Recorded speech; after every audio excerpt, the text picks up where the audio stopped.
안녕하세요, 곽 기자입니다. 오늘 리뷰할 차량은 메르세데스 AMG A35 모델입니다. AMG 모델 중에서 가장 막내 모델인데요, 디자인과 구성 그리고 주행 성능까지 빠르고 간단하게 살펴보도록 하겠습니다.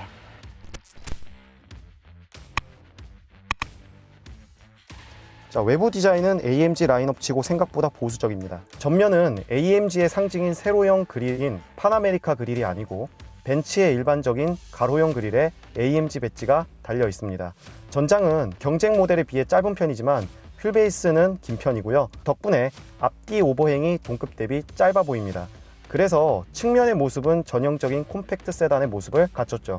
휠 타이어는 23540 18인치 사이즈고 타이어는 컨티넨탈 스포츠 컨택트 6입니다. 다만 아쉽게도 시승차에는 P0 타이어가 장착돼 있습니다. 두 타이어 모두 스포티한 주행에서 상당히 좋은 성능을 보여주는 타이어로 유명하기 때문에 이 부분은 어느 정도 고려해서 시승을 진행하였습니다. 또한 후면의 모습은 벤츠 A클래스 세단과 크게 다르지는 않지만 리어 스포일러가 장착돼 있고 아래쪽은 리어 디퓨저와 대구경 듀얼 머플러가 장착돼서 고성능 모델임을 강조하고 있습니다. 내부는 벤츠 A클래스 세단과 거의 비슷한 레이아웃입니다. 터빈을 연상케 하는 송풍구와 스티어링의 구성도 A클래스와 동일합니다.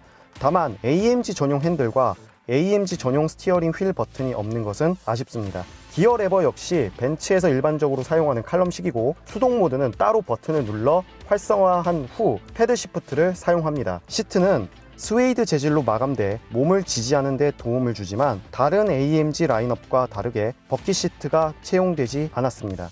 AMG A35의 큰 단점이라면 핸들 열선과 같은 기본적인 편의 사양들이 많이 빠진 점인데요. 그리고 AMG 모델에서 가장 극찬이 많이 나왔던 헤드업 디스플레이도 빠졌습니다. 통풍 시트와 같은 편의 옵션도 없고요. 뒷좌석에는 암레스트와 컵홀더 그리고 2열 에어컨 번트도 없어서 일상에서 유용한 편의 사양들이 상당수 빠진 것은 아쉬움으로 남습니다. 자, 디자인과 구성은 이 정도만 살펴보고 지금부터 AMG A35의 핵심이라 할 수 있는 주행 성능을 살펴보도록 하죠.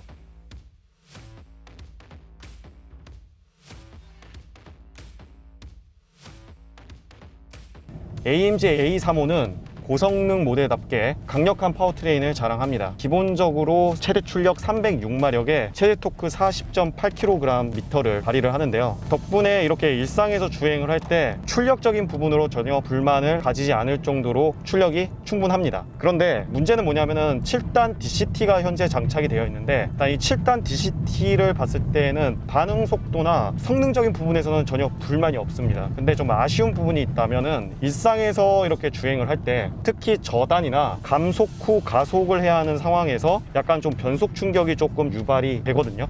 그렇기 때문에 이 변속 충격으로 인해서 승차감에 좀 민감하신 분들은 이런 부분 때문에 좀 불편함을 느낄 수 있다는 점은 참고하셔야 될 것 같습니다. 실제로 이렇게 주행을 해봤을 때 현재 컴포트 모드인데도 불구하고 굉장히 경쾌한 가속력을 지금 보여주고 있거든요. 그래서 일상에서도 정말 부족함 없는 출력을 어느 누구든지 맛볼 수 있을 겁니다. 기본적으로 이게 가속력 자체가 좋기 때문에 제조사에서 발표한 가속력을 보면 제로백 기준으로 4.8초가 나온다고 합니다. 그래서 저희가 직접 제로백을 측정을 해봤는데요. 제로백이 어떻게 나왔는지 자료화면으로 보도록 하겠습니다.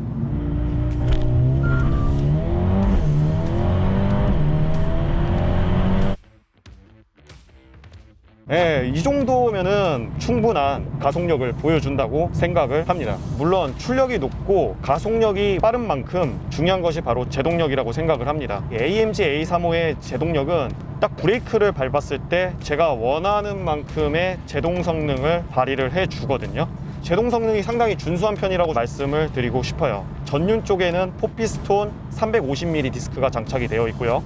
뒤쪽에는 원피스톤 330mm의 디스크가 장착이 되어 있습니다. 그래서 어떻게 보면은 시각적으로 봤을 때는 굉장히 오버스펙이라고 보여줄 수는 있으나 제동 성능을 저희가 느껴봤을 때에는 굉장히 준수한 성능이 나온다라고 말씀을 드리고 싶어요.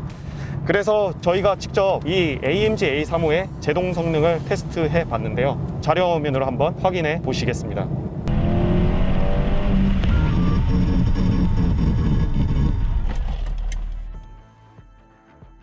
네, 뭐 이 정도 수치라면은 충분한 제동 성능을 발휘한다라고 생각을 합니다.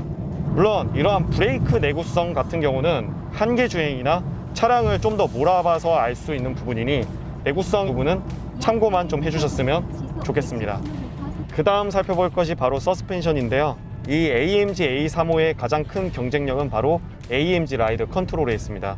이 AMG 라이드 컨트롤이 뭐냐면은 쉽게 얘기하면 전자제어 서스펜션인데 말 그대로 서스펜션의 강도를 단계별로 조절할 수 있는 기능을 이야기합니다. 이 AMG 라이드 컨트롤은 총 3단계로 구성이 되어 있는데요. 가장 기본 모드인 컴포트 모드, 그 다음 단계인 스포츠 모드, 그 다음 단계인 스포츠 플러스 모드, 이렇게 총 3단계로 이루어져 있습니다. 가장 기본 모드인 컴포트 모드는 이렇게 일상에서 다니는데 전혀 무리가 없을 정도로 편안한 승차감을 보여주고요. 그것보다 한 단계 위인 스포츠 모드는 좀 더 감쇄력이 단단해져서 이런 일상에서는 승차감이 약간 저하가 되지만 고속 안정성이 조금 더 높아집니다. 그 다음에 이제 스포츠 플러스 모드인 경우에는 감쇄력이 어마어마하게 단단해지는데요. 정말 시합차 정도의 수준이라고 할 정도로 감쇄력이 단단해집니다. 그래서 고속 안정성은 상당히 더 높아지고요. 반대로 승차감은 정말로 안 좋아져서 이런 진동과 충격들이 그대로 올라올 정도로 많이 단단해집니다. 그래서 이러한 일반 도로를 달릴 때 스포츠 플러스로 달리는 거는 별로 추천하고 싶지 않고요.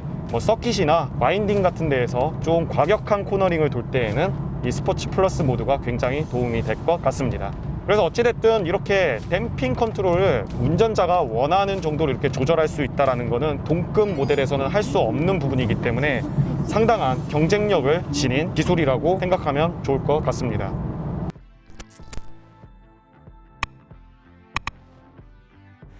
자, 지금까지 메르세데스 AMG A35 모델을 같이 살펴봤습니다. 비록 가격에 비해서는 편의 사양이 많이 빠져서 아쉬움이 분명히 남는 것도 있었지만 일상에서는 컴포트한 주행도 가능하고 스포츠 주행에서는 충분히 퍼포먼스를 발휘하는 그런 차량이었습니다. 즉 AMG의 기본적인 퍼포먼스에 초점을 맞춘 차량이라고 생각하면 좋을 것 같습니다. 지금까지 온가차의 곽 기자였고요. 다음번에도 유익하고 재미있는 시승기로 찾아뵙도록 하겠습니다.